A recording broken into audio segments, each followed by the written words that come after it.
Good afternoon. To start the programme today, I'm going to set you a riddle. A man and his son are travelling in a car. They have an accident. They're rushed to hospital. The boy is on the operating table when the surgeon comes into the operating theatre and exclaims, "But this is my son." How can this be? Now, unless you know the answer to this riddle already, you'll have assumed the surgeon is a man. But no, the surgeon is the boy's mother. And I've given the game away about this programme today because we could have started it like this. My three guests today are the head of an international head-hunting firm, the Deputy General Secretary of an engineering union, and the chaplain of a Cambridge college. And of course, you'd have thought they were men. They're all women. Jill Lewis, Barbara Switzer, and Vivian Fall. I think before anything, I'll have to ask you, Jill, about what head-hunting means. Headhunting is a form of recruitment, and what my work actually involves is finding people for senior positions in industry. Because I think that would have puzzled people, yes, the actual phrase. Lots of people don't understand. A general point I'd like to make to you all. It's 14 years since I got into telly. I was there to redress the imbalance of men being on telly only. And we've dealt with this subject a lot, and the media sometimes, I think, rather condescendingly has dealt with women in work. But I don't feel that much has happened in these 14 years that I've been trying to discuss it. I wonder whether you agree with me, Barbara, or not. I would agree with you, yes. There's nothing earth-shattering happened at all, but very slowly I think there have been improvements. And I think more so probably about the last 5 years rather than over the span. I think it's accelerated a little bit, but that has to be taken against all the years that nothing's happened. It's a very small improvement, but nonetheless it is an important improvement. This is now in your union world, you see some improvement. Well, I think generally, yes. In my union world, yes, but I think in different walks of life as well. I think there is an improvement because there's a different attitude, you know, amongst younger people now to what women's role is or what it isn't. Some have hardened up, some are far more liberated about the whole thing. But it takes a long time for that to work through. Yes, well, Vivian, in fact, is the youngest woman here. 30 just, yes? That's right. Would you agree? Yes, I would. It's interesting, if you look at an institution like the church, superficially things haven't changed in that women still aren't ordained and the political struggle is still going on. But under the surface, things are happening. When I started training 9, 10 years ago, there were 200, 300 deaconesses. There are now 700 deaconesses, and women seem to be pouring into the church. And that obviously is putting pressure on the decision-making process. And also pressure on the women who are finding that they can't move, that there aren't jobs for them. And it's going to be interesting to see what does happen in the next few years. So if you look at the church from the outside, women are still sitting around being assistants in parishes all the time. But women themselves are gradually gaining in confidence, and more people are experiencing women actually working in the church, which is a good thing, because then they begin to accept the sort of job they're doing. I think that what has just been described is an answer to a lot of it. If women are pouring into an area, then there's a lot more chance of them getting on, because unless you get a lot of women, take an industry for instance, where you'll have a large number of women in lower jobs or whatever altogether, unless you get a lot of women right throughout that workforce, then the chances of them succeeding into the higher post is remote. Yes. So you have to have You've got the numbers, a large swell. Yes. I think, and that'll make a big difference when that starts to happen, when they're coming in large numbers into all sorts of areas. Then I think we will see a very marked improvement. Yes, and I think the rate of change will accelerate too. And they can support one another as well. And it's very difficult if you are a lone woman, because you're dealing with fairly awkward situations sometimes, and that there is prejudice about. And for instance, someone phoned me up yesterday, and I answered the phone and said, "It's Vivian Fall speaking," and she said, "We're writing a sign for the chaplain's door. Can you ask how he spells his name?" And I said, "Well, you're making an interesting assumption because I'm the chaplain." And there was a long pause, and she said, "Oh, how do you spell your name?" And we face that sort of misconception all the time. Am I going to assume in headhunting, Jill, that you're dealing with men more than women? Oh yes, invariably. And in 5 years in search or headhunting, it's rather a sad fact that I've only placed 2 women 2 women, how many men? And about 60 men. Now then, do you feel guilty that you haven't chosen more? No, I've done my best. No, not at all. The fact is that there do not, it's your point, there's not an adequately large population of women of the calibre in those particular levels of jobs. But it is changing, and I think the change is going to accelerate with time. It's slow. It's been slow in the last 14 years, Yes. I think, yes? Very slow. And Yes. there's a long way to go, to my view. And you have to have, you know, case histories of women who got to the top, who've done their jobs successfully and got some exposure in the course of doing their work, and that's going to pave the way for more to follow, I'm sure. Do you think, any of you, that you're being judged by other women in your job, and also watched by other women in order for them to know how to get on like you have? People frequently say, oh, we're watching you with great interest. The church is obviously watching me, but women particularly in the church are watching me.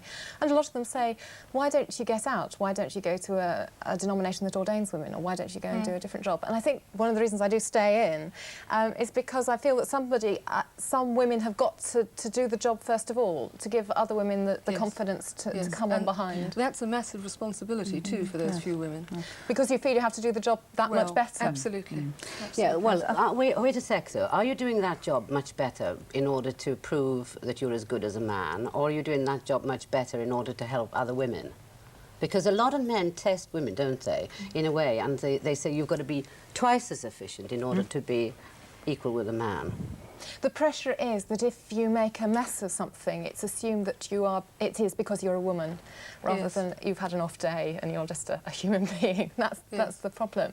I'm not sure exactly the motivation for attempting to do the job really well all the time, but certainly.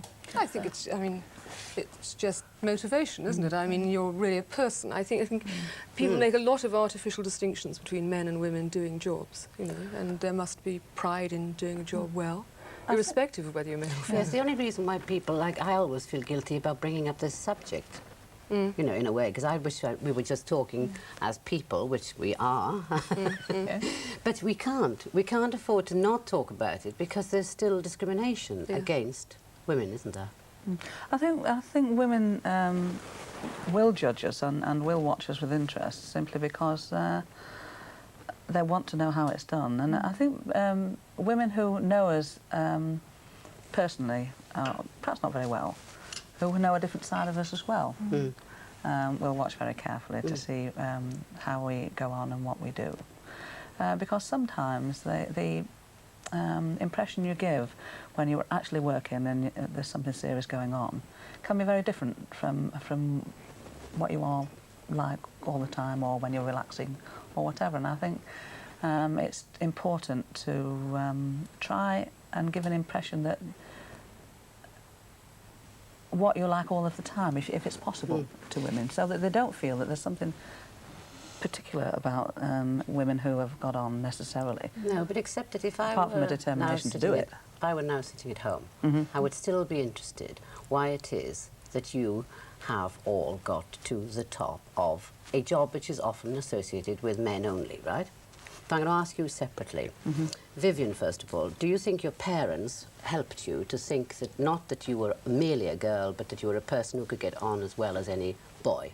Absolutely, that support was vital. And when I first said to my parents, I think I've got a vocation, I think I'm going to go into the church, my mother particularly was horrified because she thought I was giving up the chance of a good career. And over the years, she's become a campaigner for the ordination of women, which is lovely to have that support. But without that confidence that they had in me, I couldn't have got to where I am now. What about you, Barbara? Well, I suppose my parents helped insofar as they never interfered. They never tried to direct me down a particular path, but were encouraging if I wanted to do something and what have you. And to a degree, I went into what I was doing rather blindly. Which was what? I took an engineering apprenticeship. Now that's very in rare. 1957, which Right. was rare. Yes. And I did it with O-levels in maths, English, needlework, history and biology. You see? Because I was at a co-educational school, but I was taught like a girl. so that it was difficult to start with, but a bright young woman came to the school to see what people wanted to do, and fortunately it directed me toward some openings that she knew about. Why did it occur to you? Because it was quite outlandish. Well, I was interested in maths, which Yeah. is one thing that is a problem for girls these days. We could do with more who are. But that was all. I mean, that was all my interest was, and it just sounded okay, interesting. So I went and tried. But the point that came up before, I think, is important, that when life gets difficult, a lot of women have got out of all-male environments because of the treatment they've received. And what have you, say, well, I don't have to put up with this, I can do something else, and what have you. And I think it is important to stick with it. Yeah, now, what's in you that stuck with it? What quality? Well, it's a determination that I don't see why, just because I'm female, that I shouldn't be able to do all those things just because of prejudice or generations and generations of prejudice and things of that nature. Why not? I mean, the main driving force is that I firmly believe, I think it's crucial to any woman, that women should have financial independence, because if you don't, you cannot make any important decisions for yourselves. Not at all. And there's 4 million unemployed men learning that now out there, because they're not financially independent. Yes, and you don't mean pin money. No, you don't mean that derogatory term, pin money. You mean proper money. You can earn your living, you can support yourself if necessary, and thereby you don't have to depend on people. Do you have good backing from parents? I mean, was it assumed as a girl that you, well, why not just find a nice husband, settle down and have children? I think I had sort of negative backing in that I can remember quite distinctly in my early childhood, and my father sort of telling me that I'd never be much good at anything anyway. So it was almost, you know, to show him. That was kind of I think a very important influence on me when I was Why younger. did your father do that, I wonder? I haven't got a clue. Was it a prejudice against you I think being a girl? it possibly was. It possibly was. I mean, I've never spent time worrying about it or trying to rationalise it, but I think it had, certainly academically, it had a very, very major effect on me and made me want to do better, to show him that I could. That's probably the only thing I can clearly remember that would have been a distinct influence. One of the things which a lot of people say about women in powerful jobs, and therefore what they could really do with is a wife. Yes, absolutely. I couldn't agree more. I'd love one. Right. Now, then, what you've chosen to be, though, is a powerful businesswoman, a wife, and a mother.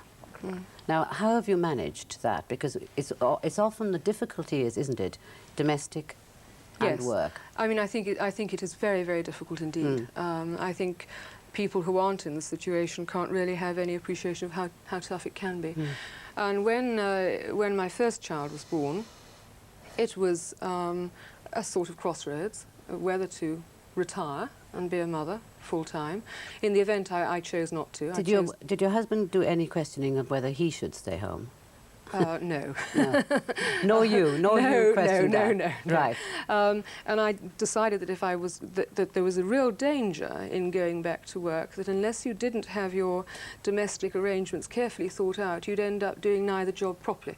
So you wouldn't be giving your full attention to your career, and you wouldn't be giving your full attention to your family. And to that end, I hired a proper professional nanny to live in and look after the children, and to leave me really free during the working week to work. In fact, as a man is free to work. Exactly. You have to be, I think. But then, difficulty, do you think, for yourself about leaving children when they're ill, leaving children with somebody else? Jealousy creep in at all with you or not? I was rather inclined to want to be with my children all the time because I'd have been too jealous of somebody else looking after them. Oh, yes, that's so I just gave up until... Difficult. It's very difficult, but I mean, you have to... I have all the way through their lives tried to encourage a close relationship between them and their nanny. And I think, genuinely, I'm the one who suffers in the whole lot. Do you mind? No, not really. I know that if I were to do it all again, I'd probably do it the same way. And the time that I spend with my children is massively important to me, and because it's limited in quantity, I feel very strongly that the quality is high. Yes. We take more trouble to be nice to each other. Yeah.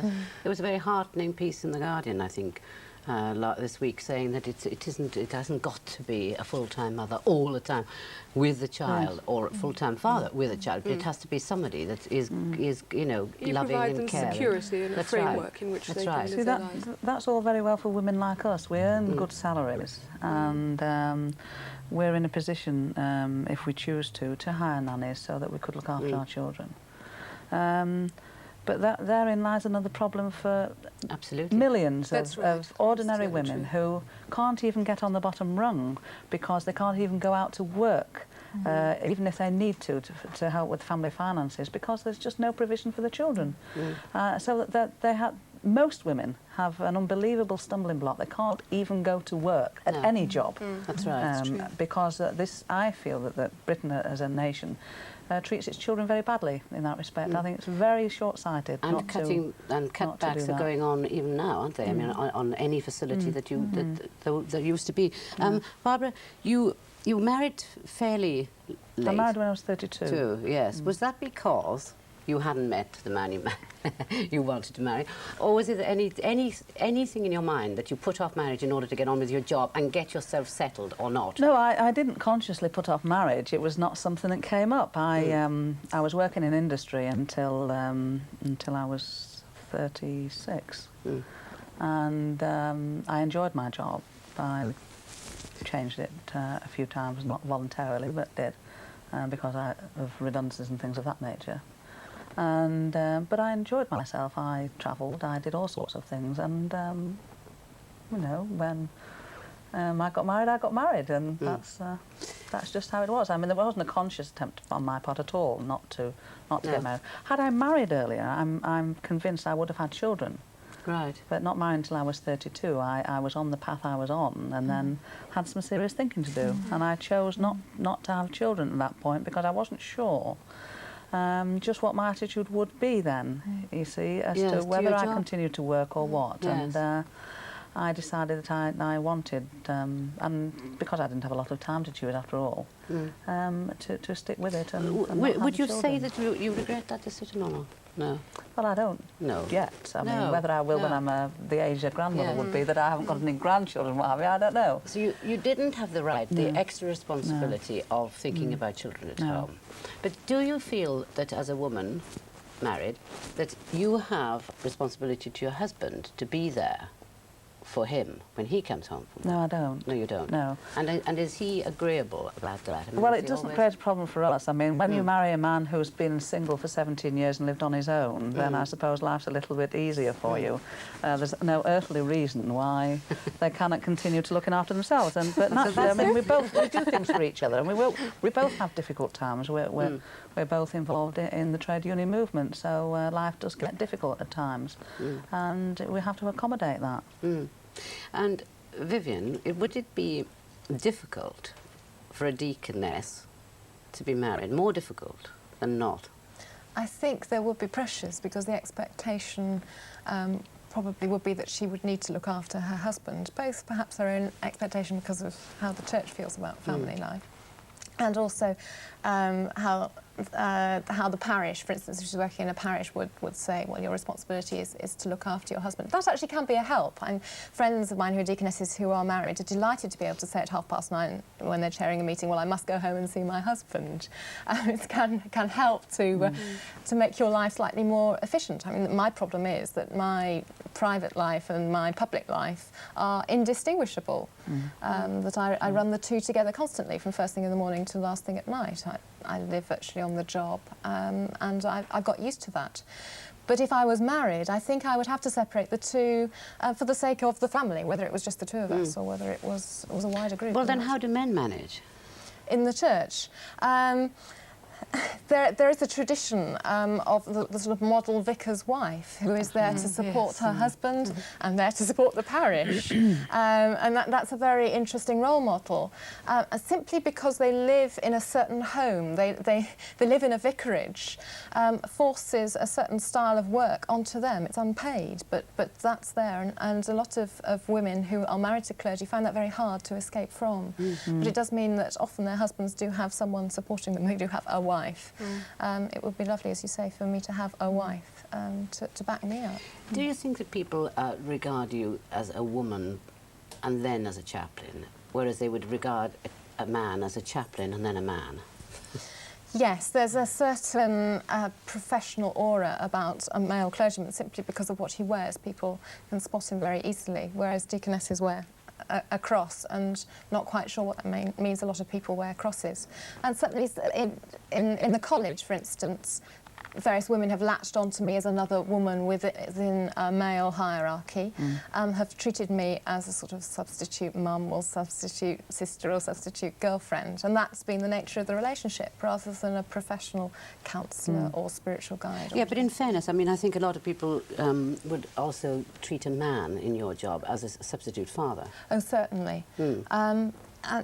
But I think that relationship perhaps takes a while to be established. And it can be quite a barrier, actually. I think the men often feel that the dog collar is a barrier.